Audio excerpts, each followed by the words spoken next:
नमस्कार, मैं हूं अभिजीत। आप देख रहे हैं न्यूज फॉर नेशन की खास पेशकश दिन भर की बड़ी खबरें। अगले कुछ मिनटों में हम आपको दिखाएंगे कि आज बिहार में दिन भर क्या कुछ बड़ा हुआ, कौन सी खबरें रही सबसे ज्यादा चर्चा में, किन घटनाओं का असर आप पर सीधा पड़ने वाला है। तो चलिए शुरू करते हैं आज की पहली खबर के साथ। बिहार विधानसभा में बजट सत्र चल रहा है। बजट सत्र के छठे दिन भाजपा के राष्ट्रीय अध्यक्ष बनने के बाद पहली बार नितिन नवीन बिहार विधानसभा पहुंचे, जहां एनडीए के नेताओं ने उनका जोरदार स्वागत किया। विधानसभा के मुख्य द्वार पर एनडीए के कई वरिष्ठ नेताओं ने उन्हें गुलदस्ता भेंट किया, अभिनंदन किया। इस दौरान एलजेपी के प्रदेश अध्यक्ष राजू तिवारी, आरएलएम विधानमंडल के नेता माधव आनंद, बिहार के दोनों उप मुख्यमंत्री, भाजपा के प्रदेश अध्यक्ष सहित कई प्रमुख नेताओं ने उनका सदन से पहले यानी सदन के दरवाजे पर जो है अभिनंदन किया। हालांकि सदन में नितिन नवीन का भव्य स्वागत किया गया, जिसके बाद नितिन नवीन सदन को संबोधित किए। तो दूसरी बड़ी खबर रही पूर्णिया के सांसद पप्पू यादव को लेकर।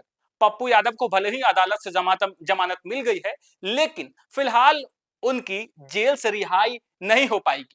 दरअसल जमानत मिलने के बावजूद पप्पू यादव अभी भी पटना के बेऊर जेल में ही रहेंगे।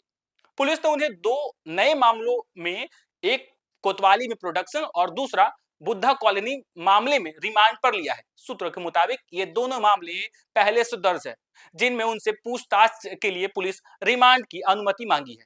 लेकिन रिमांड की जानकारी मिलते ही माहौल फिर बदल गया। अब सबकी नजर इस बात पर टिकी हुई है कि अवधि पूरी होने के बाद पप्पू यादव को कब रिहाई मिलती है, या फिलहाल बेऊर जेल में ही पप्पू यादव को जो है रहने होंगे। यानी कहा यह जा रहा है कि आज तो रिहाई मिल गई, लेकिन अब जो दो नए मामले जो है पप्पू यादव को लेकर फिर से आए हैं, इन दो मामलों को लेकर पुलिस रिमांड पर ली है और फिलहाल पप्पू यादव अभी पटना के बेऊर जेल में ही रहेंगे। तो वहीं तीसरी बड़ी खबर रही बिहार विधान परिषद से।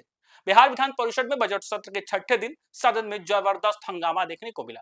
राजद के एमएलसी सुनील सिंह और सरकार के मंत्री अशोक चौधरी के बीच तीखी नोकझोंक हुई। बहस इतनी बढ़ गई कि बात गाली गलौज तक पहुंच गई, जिससे सदन की मर्यादा पर सवाल खड़े हो गए। दोनों पक्षों के बीच आरोप प्रत्यारोप का दौर चलता रहा और माहौल पूरी तरीके से गर्म हो गया। हंगामे को देखते हुए विधान परिषद के सभापति ने सख्त रुख अपनाया।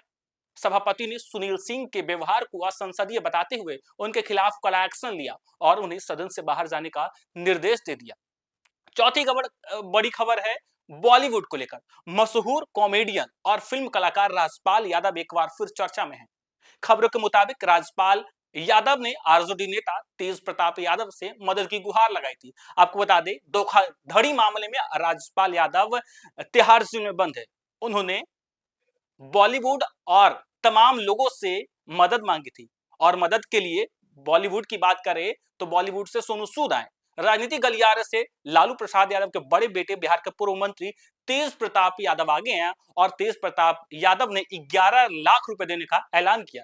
बताया जा रहा है कि यह मदद निजी स्तर पर की जा रही है, जिसे इंसानियत और आपसी सहयोग से जोड़कर देखा जा रहा है। राजपाल यादव का कहना है कि मुश्किल समय में एक दूसरे का साथ देना सबसे बड़ी बात होती है।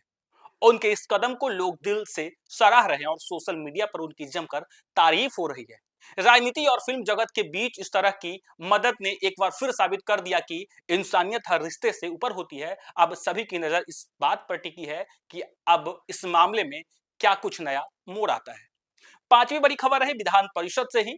बिहार विधान परिषद में में बजट सत्र चल रहा है और ऐसे में आज बिहार विधान परिषद में भारी बवाल तब देखने को मिला जब विपक्ष के सदस्य सदन में हंगामा करने लगे, जिसके बाद सभापति ने सभी विपक्ष के सदस्यों को परिषद से बाहर निकाल दिया।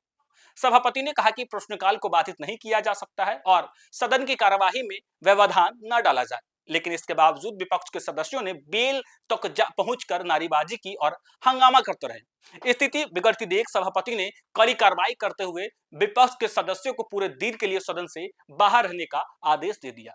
इसके बाद राबड़ी देवी भी सदन से बाहर निकल गई, जबकि बाहर भी विपक्ष का हंगामा जारी रहा। तो वहीं छठी बड़ी खबर है बिहार के पशुपालकों को लेकर। नीतीश सरकार ने एक बड़ी सौगात दी है। अब पशुओं के इलाज के लिए अस्पताल के चक्कर नहीं लगाने पड़ेंगे। सरकार ने 1962 यानी 1962 टोल फ्री सेवा की शुरुआत की है, जिसे डायल करते ही पशु चिकित्सक और पैरावेट की टीम सीधे घर पहुंचेगी। इस सेवा से तत्काल डिजिटल तकनीक का इस्तेमाल किया जाएगा, जिससे पशु की बीमारी का सटीक और त्वरित इलाज संभव हो सकेगा। कॉल मिलते ही कंट्रोल रूम से नजदीकी मेडिकल टीम को सूचना दी जाएगी और तय समय में डॉक्टर पशुपालक के दरवाजे पर मौजूद होंगे। सरकार का कहना है कि इस पहल से पशुओं की समय पर देखभाल होगी और पशुपालकों की आय में भी बढ़ोतरी होगी। ग्रामीण इलाकों में इस सुविधा को लेकर पशुपालकों में खासा उत्साह देखने को मिल रहा है। नीतीश सरकार की इस पहल को पशुपालक क्षेत्र में एक बड़ा बदलाव माना जा रहा है। हाल ही में नीतीश सरकार ने डेयरी प्रोजेक्ट को बढ़ावा देने के लिए भी ऐलान किया और अब नीतीश सरकार ने पशुपालकों को लेकर एक और बड़ा ऐलान किया है। तो इस सातवीं बड़ी खबर है, पटना में आज नीट छात्रा को लेकर फिर प्रदर्शन देखने को मिला। आपको बता दें, महिलाओं के खिलाफ बढ़ते अपराध के विरोध में जबरदस्त प्रदर्शन हुआ। आयशा और एपेवा की महिला कार्यकर्ताओं ने गांधी मैदान से विधानसभा घेराव के लिए मार्च निकाला। प्रदर्शनकारियों का आरोप है कि राज्य में छात्राएं और बच्चियों सुरक्षित नहीं है, जिसके विरोध में वो सरकार के खिलाफ अपनी आवाज बुलंद करने के लिए सड़क पर उतरी। जब प्रदर्शन जेपी गोलंबर पहुंचा, पुलिस ने उन्हें रोकने की भारी बैरिकेडिंग कर रखी थी, लेकिन आंदोलनकारी उसे तोड़कर आगे बढ़ने की कोशिश करने लगे। इस दौरान कार्यकर्ता और पुलिस बल के बीच तीखी नोकझोंक हुई। आठवीं बड़ी खबर है, बिहार में यदि आप रहते हैं तो बिहार के युवाओं के लिए नीतीश सरकार ने बड़ी सौगात दी है। बिहार में अगर आप भी सरकारी नौकरी की राह देख रहे हैं तो आपके लिए राहत वाली खबर है। दरअसल राज्य में जल्द ही 1.5 लाख से अधिक रिक्त पदों पर बहाली होने वाली है। सामान्य प्रशासन विभाग के अपर मुख्य सचिव डॉक्टर बी राजेंद्र ने सोमवार को आयोजित संवाददाता सम्मेलन में बताया कि 1,50,561 पदों पर नियुक्ति के लिए अधियाचना भेज दी गई है। उन्होंने कहा कि भर्ती की प्रक्रिया लगातार जारी है और सरकार कर्मचारियों की नियुक्ति को लेकर पूरी तरीके से कटिबद्ध है। तो ही 9वीं बड़ी खबर है, भोजपुरी सिनेमा से को लेकर। भोजपुरी सिनेमा के सुपरस्टार और बीजेपी के नेता पवन सिंह को कोर्ट से राहत मिल गई है। रोहतास जिले के डेहरी कोर्ट ने उन्हें चुनावी मामले में जमानत दे दी है। दरअसल लोकसभा चुनाव के दौरान काराकाट सीट पर रोड शो करने के बाद पवन सिंह के खिलाफ आचार संहिता उल्लंघन का मामला दर्ज किया गया था और इस मामले में पुलिस ने उन पर एफआईआर दर्ज की थी। मामले की सुनवाई के दौरान पवन सिंह कोर्ट में पेश हुए, जहां अदालत ने उन्हें जमानत याचिका स्वीकार कर ली। जमानत मिलने के बाद उनके समर्थकों में खुशी की लहर दौड़ गई और कोर्ट परिसर के बाहर नारेबाजी भी देखने को मिली। वहीं पवन सिंह के वकील का कहना है कि यह मामला पूरी तरह राजनीतिक है और कानून प्रक्रिया के तहत आज जमानत मिली है। फिलहाल पवन सिंह को इस केस में राहत जरूर मिली है, लेकिन आगे की कानूनी कार्रवाई जारी रहेगी। 10वीं बड़ी खबर है, बिहार सरकार की योजना के तहत सरकार 12,20,000 लाभुकों को पक्का मकान बनाने के लिए आर्थिक सहायता देगी, लेकिन अब तक सिर्फ करीब 3 लाख मकान ही पूरी तरीके से बन पाए हैं। सरकार के आंकड़ों के मुताबिक पहली किस्त 11.35 लाख लाभुकों को दी जा चुकी है, वहीं दूसरी किस्त 7.5 लाख लाभुकों तक पहुंचनी है।